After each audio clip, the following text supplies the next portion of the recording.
The NAIDOC theme for 2021 is Heal Country. This week we're joined by Brenton Turner to unpack what that means and why this concept is more important than ever. In the process, we'll find out the harrowing experiences that Brenton's family had to go through as part of the stolen generation, but also what it will take for there to be hope for a brighter future. Welcome to Signs of the Times Radio.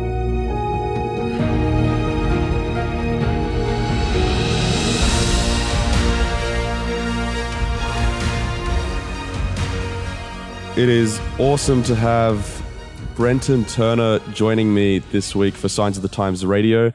Brenton's joining me all the way from WA. How's life out there in Perth? It's good, mate. Where COVID restrictions are starting to ease up, and it's beautiful over here. I think the rest of the country is pretty jealous of you guys, man. Like I see your Facebook stories, and you get to go for a run every morning. Well, I guess we get to go for a run too, but I definitely don't get harbour views for my run in the morning. No, it's pretty. I'm not far from the Derbil Yerrigan. That's the Noongar word for the Swan River. Yeah, no, it's beautiful, man. I try to get up. It's definitely a pretty city. Yeah. Were you born in Perth? Like, have you been living in Perth your whole life? It's never a short answer. I'll give you the quicker version. I was born in Canberra. My family are actually from the Northern Territory. So I'm a Eastern Islander on my father's side, and Alawamata. My mother comes from a place, and her family from a place nearby I live.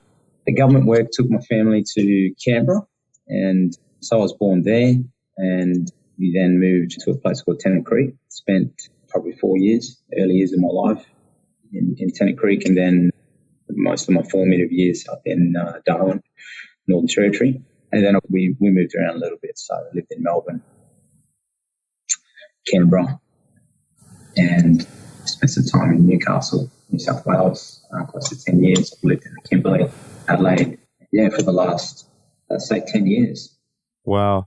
Beautiful place, yeah. Noongar country. And as I normally do, I'll normally start off by just acknowledging the Whadjuk elders and pay my respect to the Noongar people of the Noongar Nation.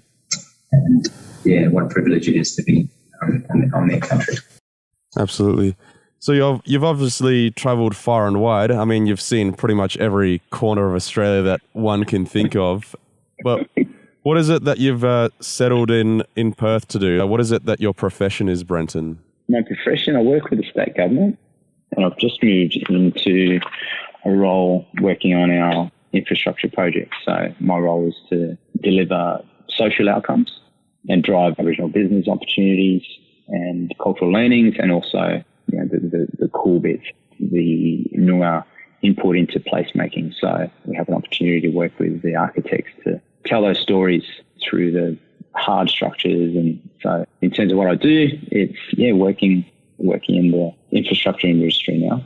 Full credit to people like yourself who are providing those mentorship opportunities for people out there. So full credit to the work you're doing, man. It's pretty awesome. Pretty interestingly though, and this is why we're talking about it this time of the year, in fact this week in particular, which is NAIDOC week. That's why we're getting you on to have a chat about some of this stuff. However, it might be the first time that someone who's listening to this has ever heard of the word or the week NAIDOC week. For those people, can you just fill in a little bit about what NAIDOC week is about? For sure. Look, NAIDOC week, it's an opportunity for us to celebrate our First Nations culture. Each year we build on those previous themes, and this year's theme is Heal Country. I guess to give you some idea of why it's such a special week, it's an opportunity for us as a community to celebrate our connection to culture, to take stock on where we've come as a nation, and really to focus on some of our champions in the community and achievements as Aboriginal and Torres Strait Islander people. Yeah. So to my understanding, there's some stuff that are happening around NAIDOC week as well, like events. Obviously not in New South Wales because we're in the middle of lockdown here, but over there in Perth, what sort of activities are happening at the moment? Because I understand that you're actually, after we record this podcast, you're heading off to a NAIDOC event. Definitely. Yeah. So I guess that's one of the privileges of the work that I do. In terms of working with organisations with reconciliation action plans. Yeah, I'm taking part in quite a few NAIDOC events through the week. So, yeah, I guess we'll talk about the theme. It's central, healing country, what that means to us personally, as a community as well. And it's an opportunity to get our elders front and centre as well for some storytelling. And there's quite a lot of reverence as well around those, welcome to countries and wisdom. There's some truth telling, but yeah, our elders, through our culture, we've had storytelling has just been such a big part of our culture. And so, to listen to some of our elders do those welcome to countries, they're gifted orators. And so there's always wisdom, and it's almost a spiritual event that, you take away. So, yeah, in terms of what I'm involved in through the week, there's a whole number of different events. So we celebrate, the entrepreneurship that's out in the community in the way of artists. We have a number of Aboriginal catering companies that will get to come in and provide some education around native food and native ingredients. There's art activities that we've got our workplaces to get involved in, which is pretty significant. And then there's a whole lot of rich resources in the virtual space as well. So I'll point your listeners actually to a resource called Common Ground, and they've got a huge list of world-class films with, some really enjoyable cinema. So definitely, check some of that out. It sounds like an awesome festival all round, and it's not just for Indigenous people, right? Like anybody can join in and celebrate Indigenous culture at these events, yeah? Yeah, so Daniel, we make up, as First Nations people in this country, we make up about 3 to 4% of the community. Mm. So you're 100% right. Yes, it is a week for us to celebrate, Indigenous excellence in the community, for truth telling, to come together. A big part of this, we all live in a community together, and for the majority of Australians, it's an opportunity for them to tap into that rich history, which goes beyond colonisation. Colonisation is only 100 years. Our history goes back for thousands of years, and one of the oldest, civilizations on this planet. So, yeah, it's a week to stop, reflect, and educate ourselves, not only on, where we've come from in the past. Culture is contemporary. So to see culture living and breathing, and through some of our, leaders and young people, learn about culture, learn about the traditional owners or custodians of country, wherever you are, and, pay respects also. So that's, an enormous opportunity for the rest of the community to come together around this week. Yeah. One of the interesting things that I actually picked up on when I was doing my own sort of education on NAIDOC Week was that I didn't know, but NAIDOC Week was started in actual response to Australia Day on 26th of January. Now, I mean, most people who see the news each year notice that there is a push to change the date. I had no idea that this is a push that has been happening for this period of time for over a century. Could you tell us a little bit about that part of it? Wow. See, this actually warms my heart. When I come across, non-Aboriginal people in the community that have taken time to do some research, educate themselves on historical factors like that, it's actually quite healing. So, one, I didn't know that, but I do know that, there has been a political movement, in place for quite a long time. Mm. And, in the political landscape, we have been fighting for recognition to be counted as people, as human beings, in this country.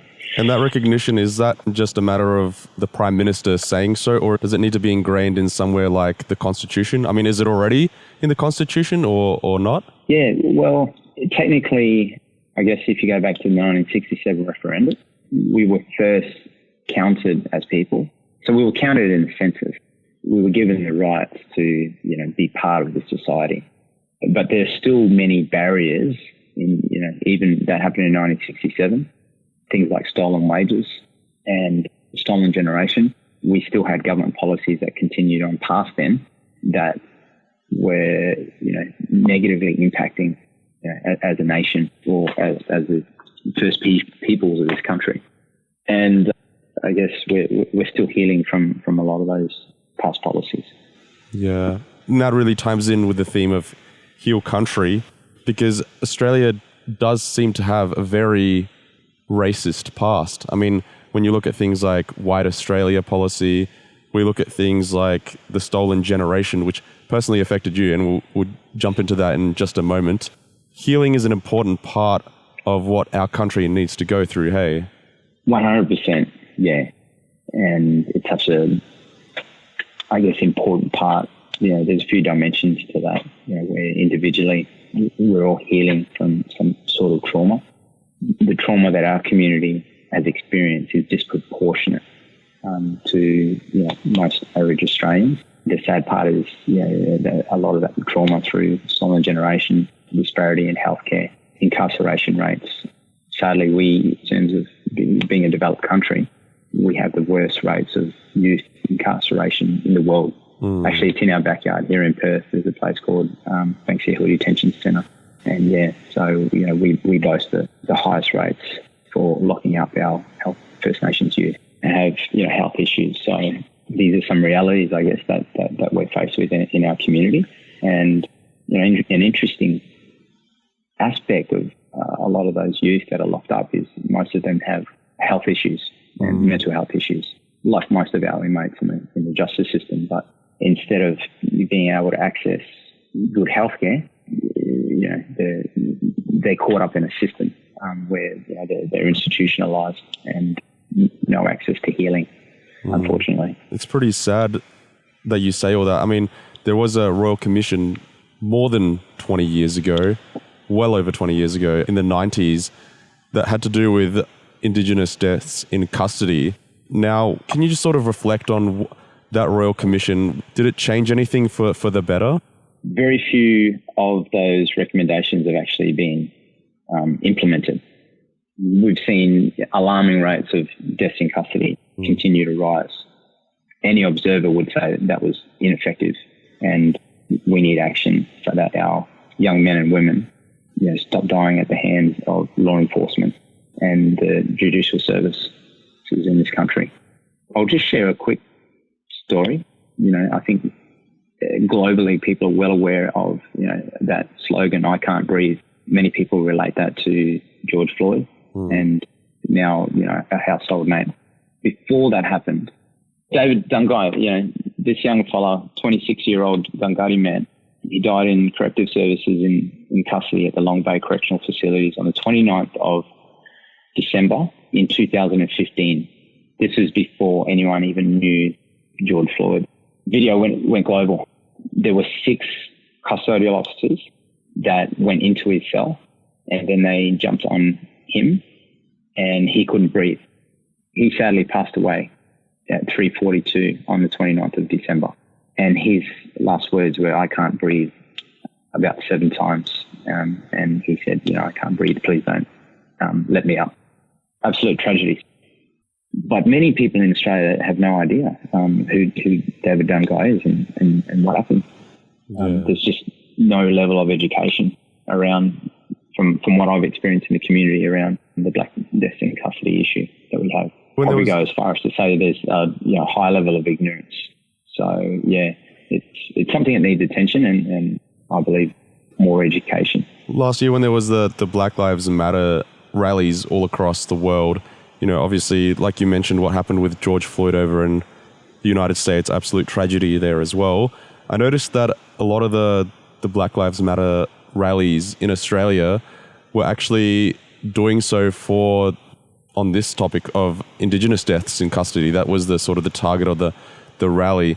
Was that helpful in any ways to bring this issue up in the context of this larger issue that is happening all over the globe? 100%. Yeah. It put it in the spotlight and it brought attention to it. Things that are swept under the carpet, so to say, media doesn't pick it up.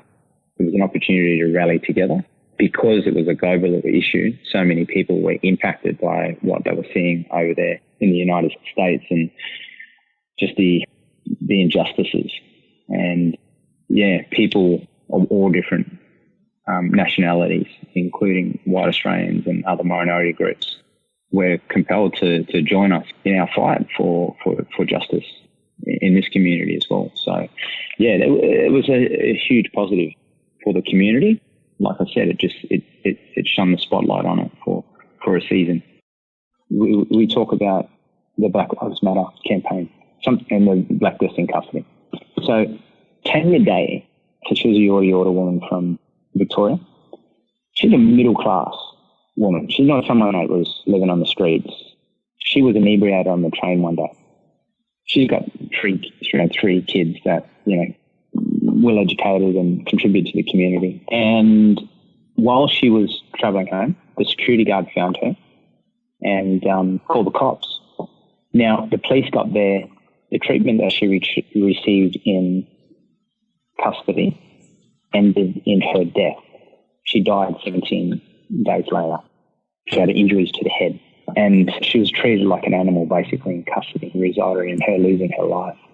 When they did the inquest, they asked the security guard, how many people do you find on the train each week? He said an average of 3 inebriated.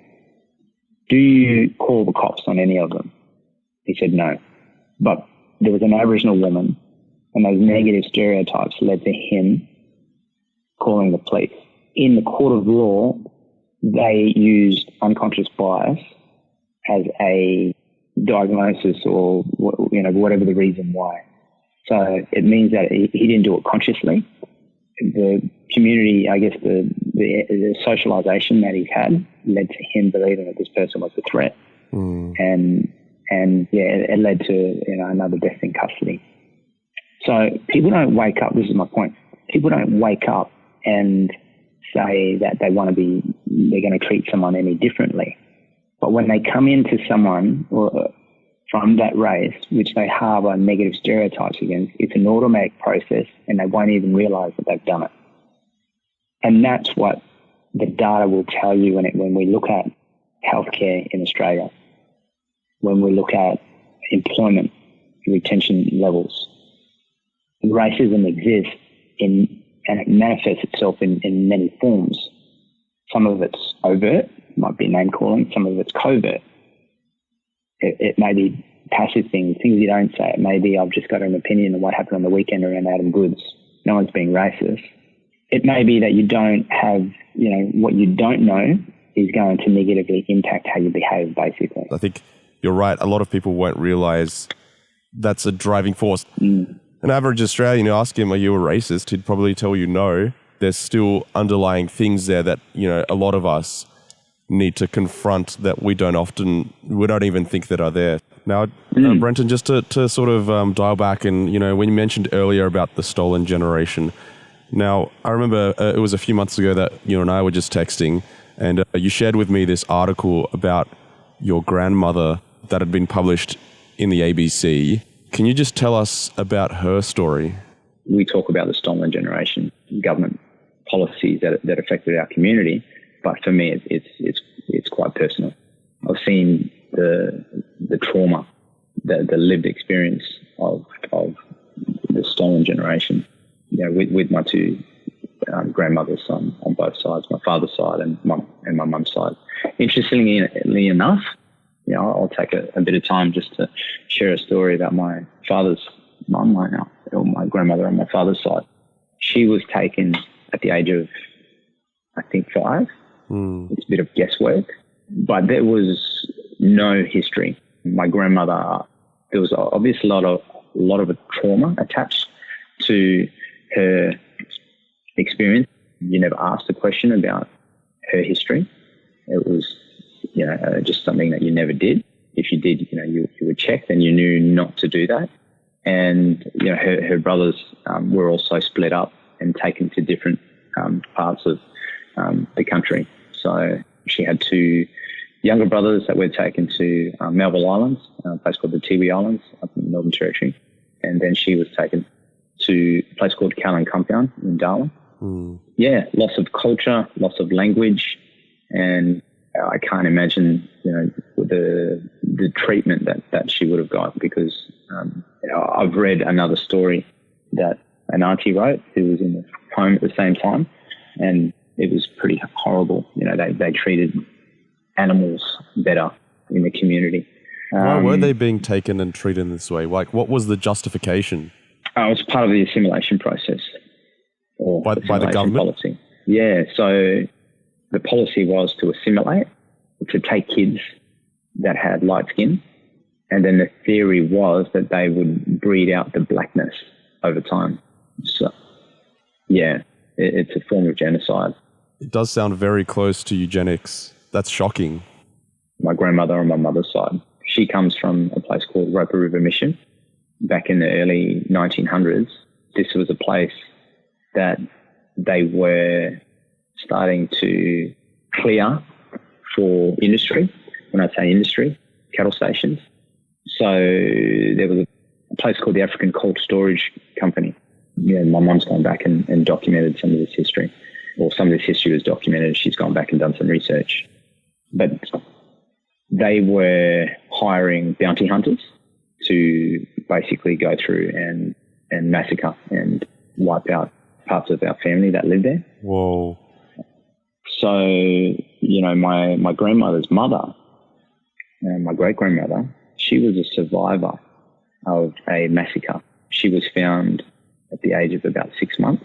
Her family had been wiped out, and someone come through after the massacre happened and found my grandmother there crying in a coolerman beside her mother. She was taken, it was a 2-day trip by canoe to one of the missions there. It was an Anglican mission called the Roper River Mission. And that's where she lived a huge part of her life, because it just wasn't safe out there in the frontiers of parts of the Northern Territory. So she got married on the mission. My grandmother was born at the mission, or under a tree not far from there. And sadly, a lot of connection to language and culture was also lost, because although they had good intentions, they were of this mindset that they were breeding out the noble savage. As a culture, we were considered as a closer link to the apes or the animal kingdom. It was in their best interest to show us Western culture. So yeah, that's I guess some insights on some of my grandmother's history. It was my grandmother's mother who was a survivor of that massacre. Yeah, and my grandmother Heather. Yeah, it's a story of resilience. When I look at my grandmother's story, and she's someone that I have so much admiration for, not just as someone that has this huge amount of warmth and love, but when I take time to study her or evaluate what her story and the adversities that she's overcome, particularly in the way of education. She was only educated to primary school level. Later on in life, she ended up working for the Department of Education and was able to influence, Aboriginal education programs in the Northern Territory. So, I've always looked up to her also because of her achievements. So she later went on to get her, for someone that didn't get an education past primary school, she later went on to complete her graduate diploma in counselling through La Trobe University and became a stolen generations counsellor. So, for many people, she was able to provide healing. Her work of devoted life of service in the community. You've mentioned a little bit that your grandmother had encounters with Christianity, and indeed, some of your family members did too. How important has Christianity to you and your family? How important has God and spirituality been? When I look back, for most of my life, I haven't been a Christian. But when I look back and I see where God has played a part in, our family lineage, it's a huge testimony for me. The man that came along after that massacre had unfolded back home was a Christian man. So, I believe that God intervened and saved my great-grandmother's life in that massacre. My mum, when she was raised, they didn't grow up Christians, but she had her and my auntie, my mum's sister, they had a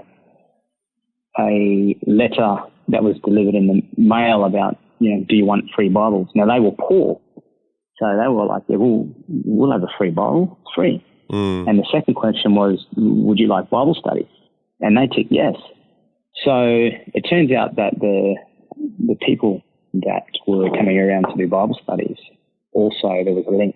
He was a teacher at one of the schools that my mum went to. And a man named Pastor Eric Davies ended up lining an opportunity for my mum and my auntie to get an Adventist education at Lilydale. So my mum only spent a year there, but she came back a vegetarian. She got a hold of the health message. And so we grew up with these health principles in our home, which wasn't cool to not have coffee or not eat meat and not eat chicken or any of these things back then.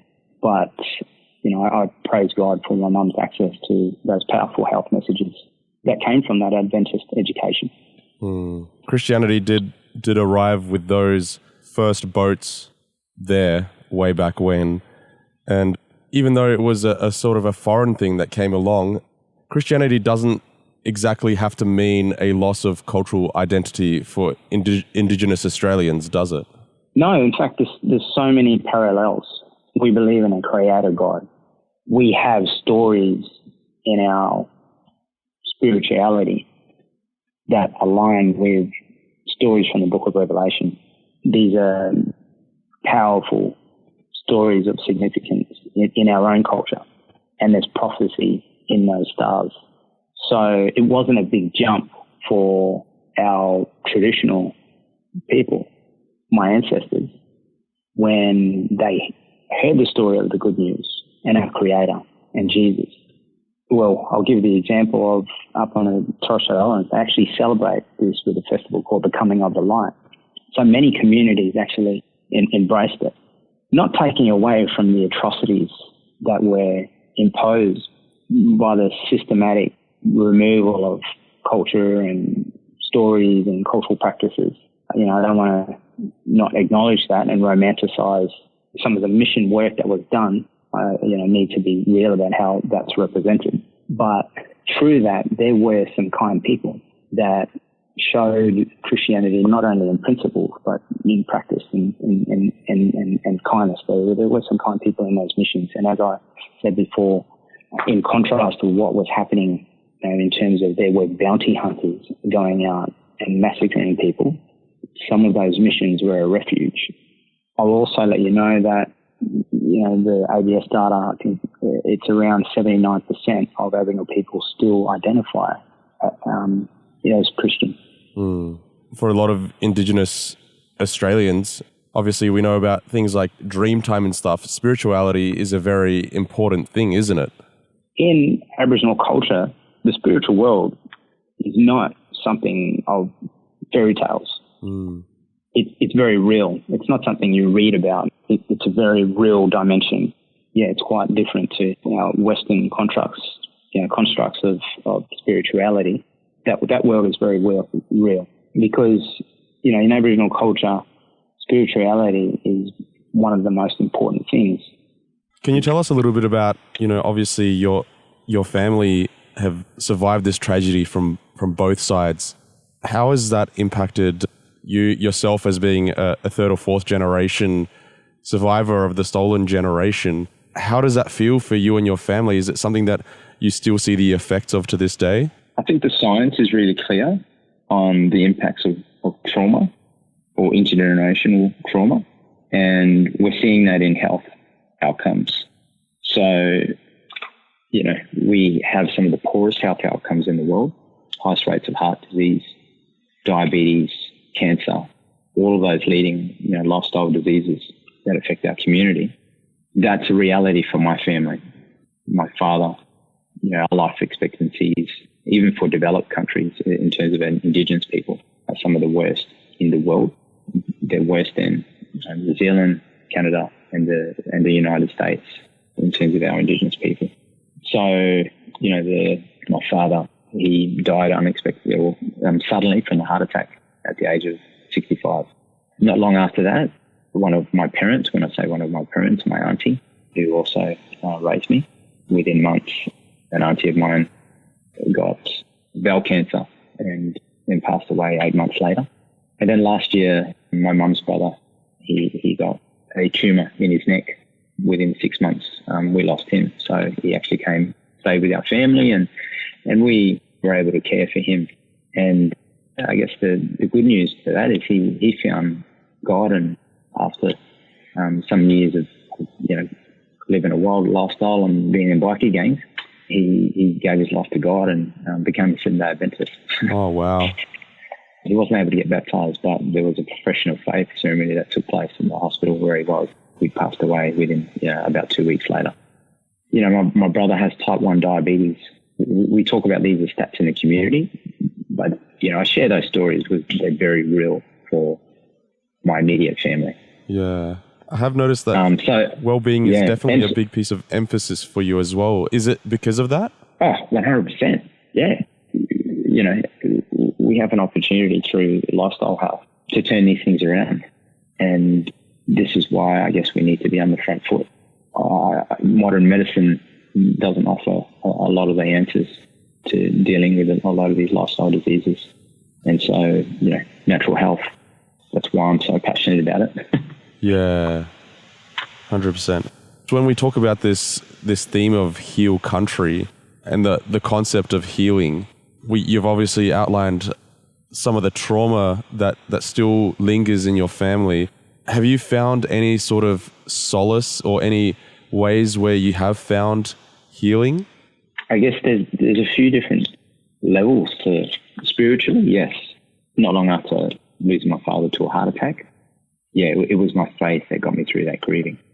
A book called Ministry of Healing. I'd been exposed to, I didn't just come to the knowledge of it intellectually, but I was exposed to this through my early years and my mother's lifestyle.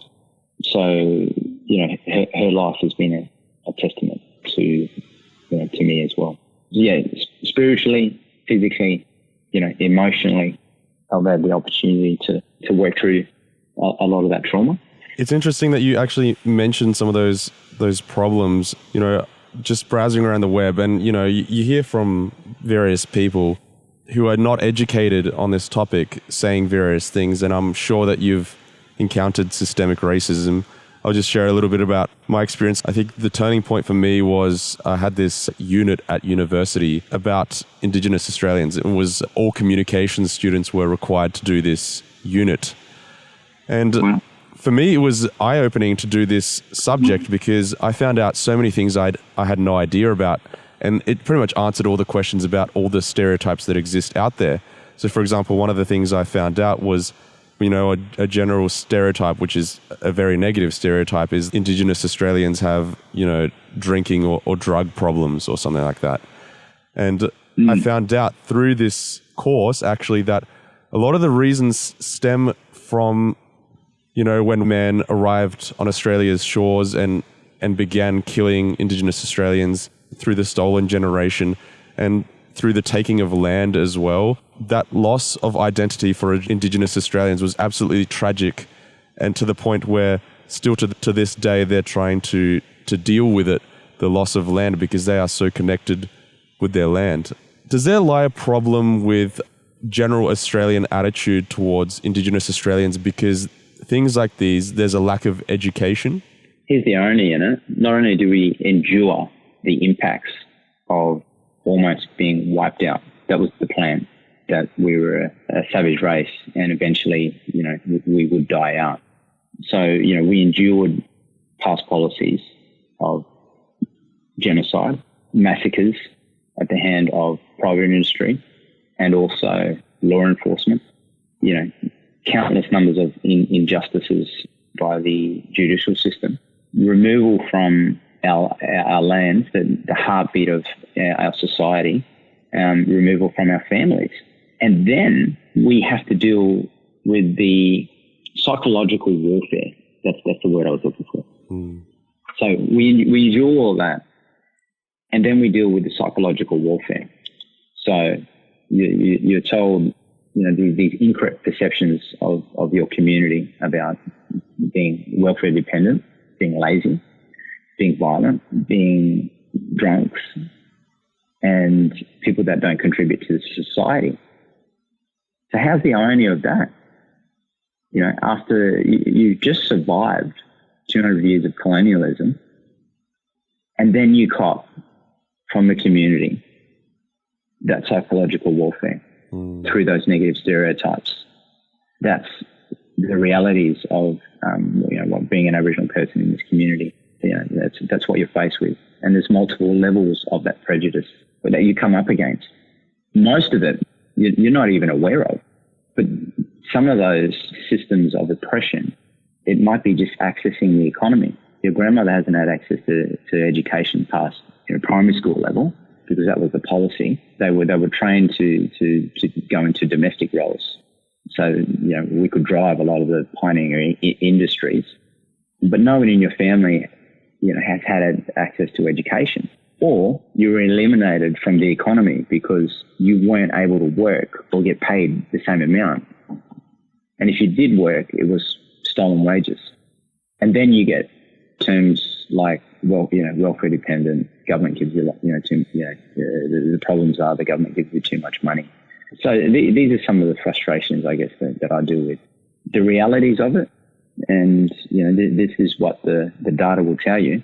There are more non-drinkers in our community per capita than there are drinkers. I learned this when students were doing a responsible service of alcohol course, and they flagged some issues they had in terms of what they were being taught. There are high levels of substance abuse in our community, but that's just medicating from a lot of the impacts of colonisation. You talk to any homeless person on the street, that's having issues with substance abuse and addictions.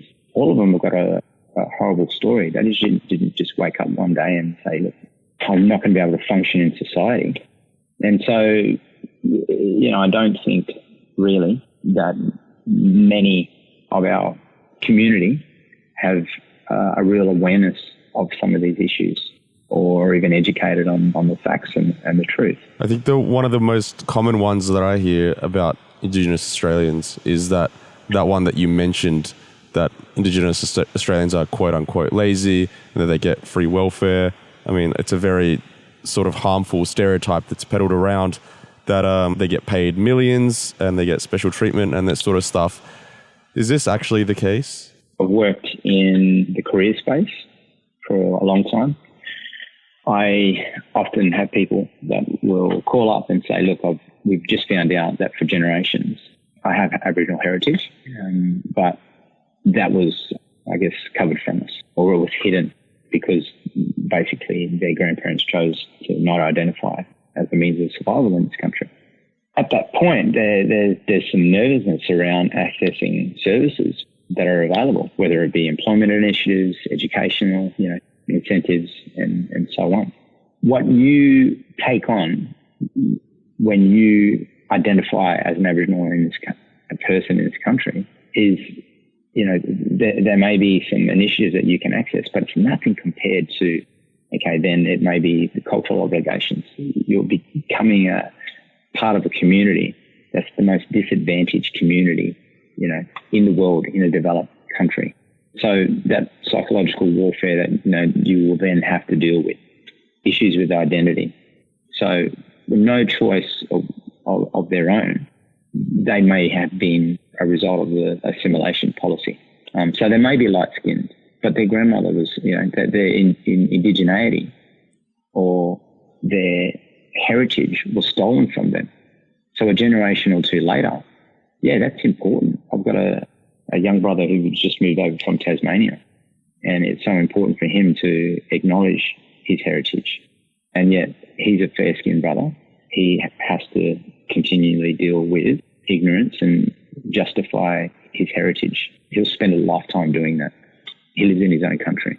He knows who his grandparents, his links, his mother, they've done work to go back and connect to that precious history. But the realities of his life is, he will be dealing with with a lot of that. So there's a few issues, I guess, relating issues around the assimilation policy in terms of, okay, what do people get? Even what the government distributes. I work in service delivery on a state government level. And the reality of it is a lot of the money gets taken up through service delivery, and it's bureaucracies that, eat up a lot of the funding. Is the funding enough, anywhere near enough to address some of the issues? No, not even close. The health issues that exist in our communities, not even close. The issues of incarceration and government tools, there's this propaganda that's put out to the community. And I've dealt with comments, in a service delivery context where people will say, there's a form there, you sign, you can identify as Aboriginal and Torres Strait Islander, or, that's just part of a lot of, government forms. And I'll hear comments like, I wish I was Aboriginal. And I stop and I think to myself, you really wish you were Aboriginal? Like, you're seeing things on one layer. Okay, so first of all, your family might have been wiped out. If you were Aboriginal, you're lucky to have survived in this country. It makes me laugh when I hear comments like that, because it's flipped. This is where this is for me where how things can be flipped on you, where now you're dealing with, because people don't understand affirmative action in the workplace. So now people will tell, well, let's just say you've got into uni on a scholarship, or you've got a job opportunity as an Aboriginal traineeship. Now you're in the workplace, and sadly you will come up against people that don't understand what affirmative action is. And you're dealing with, well, you guys actually get everything for free from the government. Free cars, free houses. This isn't fair. And a lot of non-Aboriginal people I know have really strong opinions on this. And it's not based on facts. It's based on propaganda that they've been fed, over generations. Some of it through the media, some of it through newspaper articles, some of it through literature. When you look at an issue that's so complex that encompasses some of the things you just mentioned, it includes government policies, includes the media, and includes Joe Blow's attitude down the road and his opinion, how can you even start to begin to bring about a positive change when it's so deeply rooted in our country? Where can you start? Like, have you noticed any positive changes over the years? Has there been a shift in that direction, or where do we start? We start at education and health. Yeah.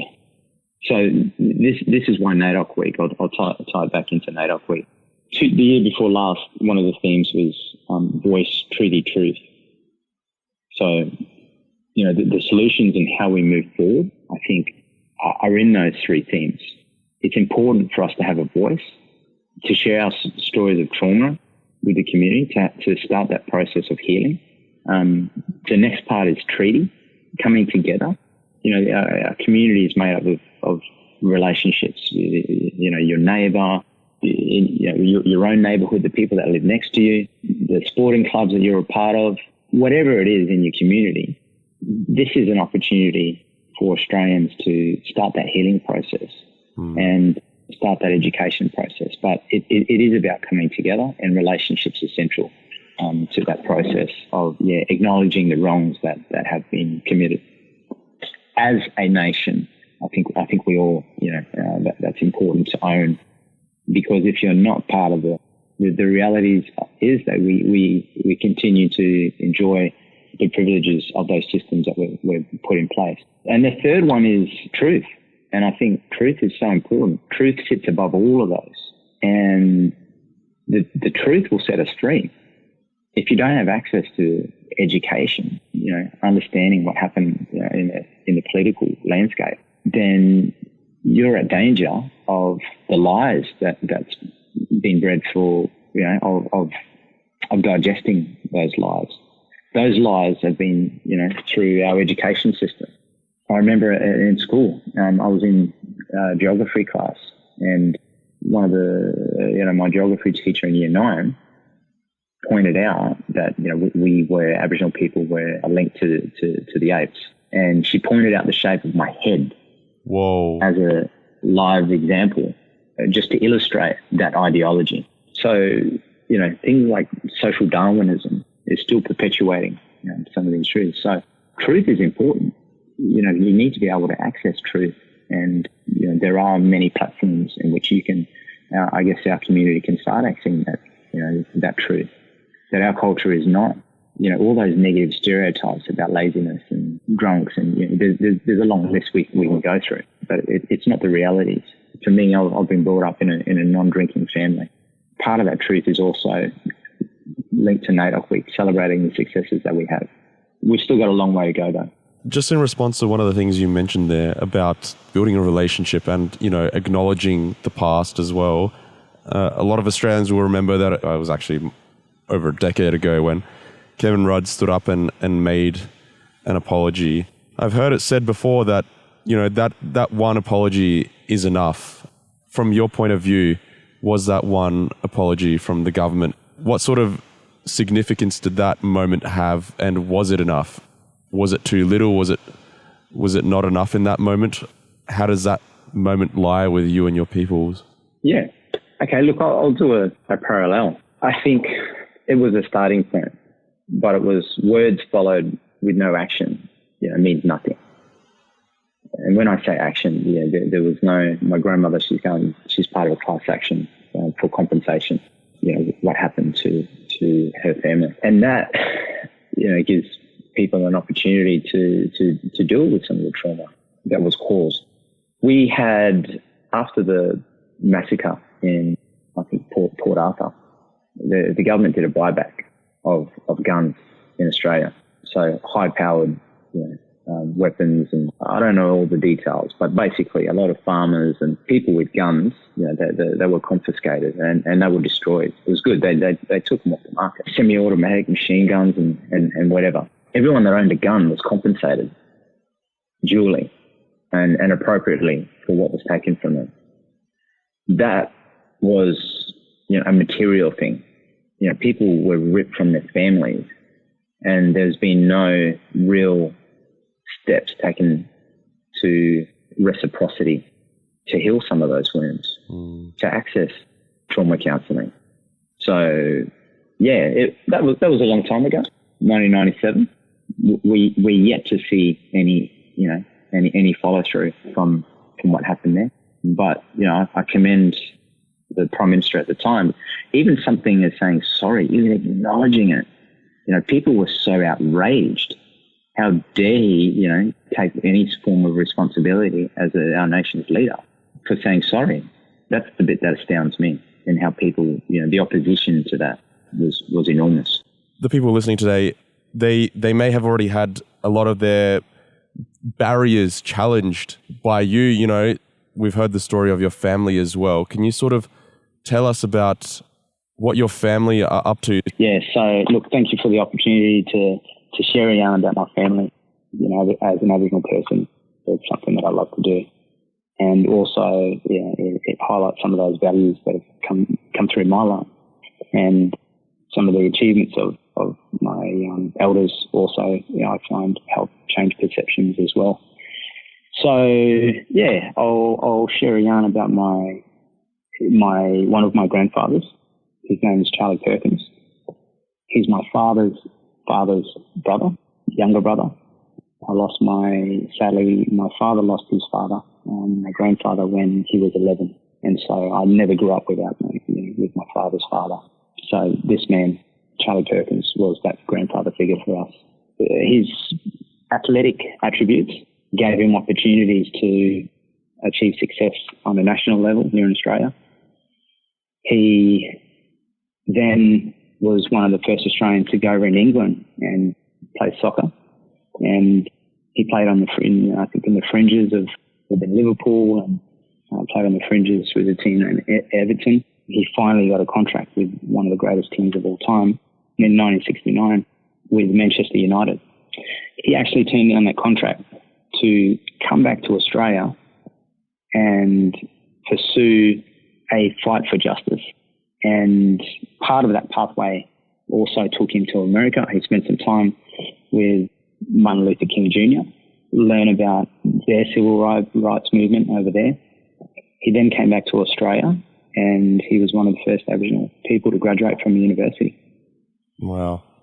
So, yeah, and it doesn't stop there. He then led a movement called the Freedom Rides, where apartheid laws existed in areas of Australia, remembering that South Africa they learned racism from Australia.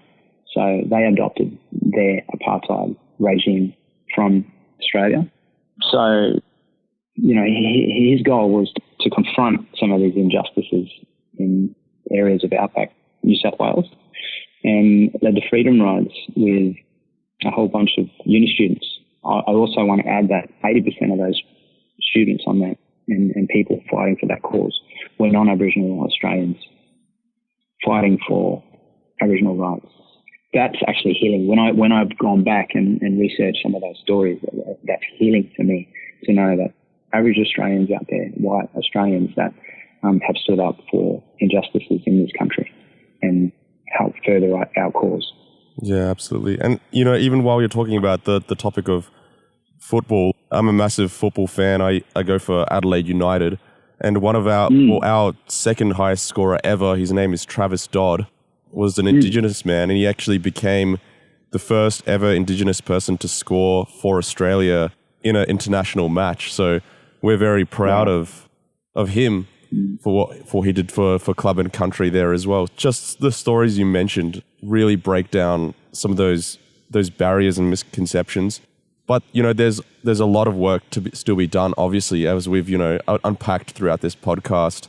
For the average person who may be listening to this and this is the first time they've ever considered it from this point of view or this perspective, just want to ask you, Brenton, what are some resources that you would point them to help guide any further reading that they may be interested in doing? It's a great question, Daniel. There's an abundance of resources that people can access. Google is one of the best. There's a lot of stories out there in the way of newspaper articles on contemporary issues. There's also a lot of literature on people's stories. I like to point people to, these resources because when you change the narrative, it helps shapes people's worldview, and it goes a little way to achieving that paradigm shift that people need. So stories are powerful. I'll point people to a book called Very Big Journey. It's a story of my grandmother's cousin that was taken away from Borroloola. It's now a resource for kids in the Northern Territory and used within the education system there. Another favourite is Sally Morgan's book, My Place. And it really covers the topic of assimilation, and it's won national awards in Australian literature as well. I could go on for days talking about books. For those people that love to immerse themselves in the virtual space, there's a really good resource that you can feast on called Common Ground Australia. And you can access world-class cinema. The young girl or young woman who put that together is Aranda woman from Alice Springs Way, and her father's an award-winning filmmaker. So because of that, she's been able to list a whole lot of really high-quality stories through film that people can enjoy. Also, we talk about resources and we think books, but just getting out on country, there are places within your community that you can go and just stop to read maybe some of the local cultural significance of that area. And you can tap into, what your local shire or local council might have available as well. And I think that's one of the most powerful things and practical things that people can do is really start where you are, learn about the history on whose lands that you live, work and operate. And would like to encourage people to tap into all of those resources, tap into, what's available and celebrate the week, celebrate our First Nations culture, enjoy it with your families and take this to the conversations that you have and, experience our culture. There you go. Wise words from the man himself. If you're not in lockdown around the country, feel free to check out what NAIDOC events are happening near you. Finally, I want to share a quote from an elder, which really, I think, essence of this week's theme, which is healing country. So it says, healing country is healing us. We are country, and country is us. We are all one. I love this because it captures the intricate relationship and the connection that we have with country as First Nations people. I think it's beautiful. Powerful recommendations there. I think I might just add one of my own as well in there. While we're talking about cinema, is a film that came out earlier this year called High Ground. Went and watched it in the cinema with my now fiance, who's from Poland, so she's still learning about Australia's history. But it's a very brutal but very honest and very important, as far as an education point of view, look at Australia's colonial history. I would highly encourage that anyone go watch that film, because it is honest, in my opinion, the best Australian film ever made. So I would also chuck that one in there if anyone's keen to check that one out. But in the meantime, Brenton, thank you so much, man, for joining us on Signs of the Times Radio this week. I know you've definitely left me with things to think about, so I thank you for that. Oh, no, thank you, brother. What a privilege to share the airwaves with you. And yeah, I really appreciate the opportunity to share some of my family's story. Today's episode was based on an article appearing in this month's Signs of the Times magazine. A subscription is just $26 for 11 issues a year.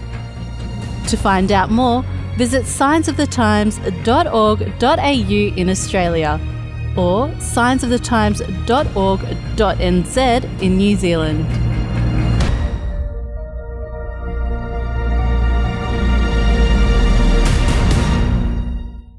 This is an Adventist Media podcast.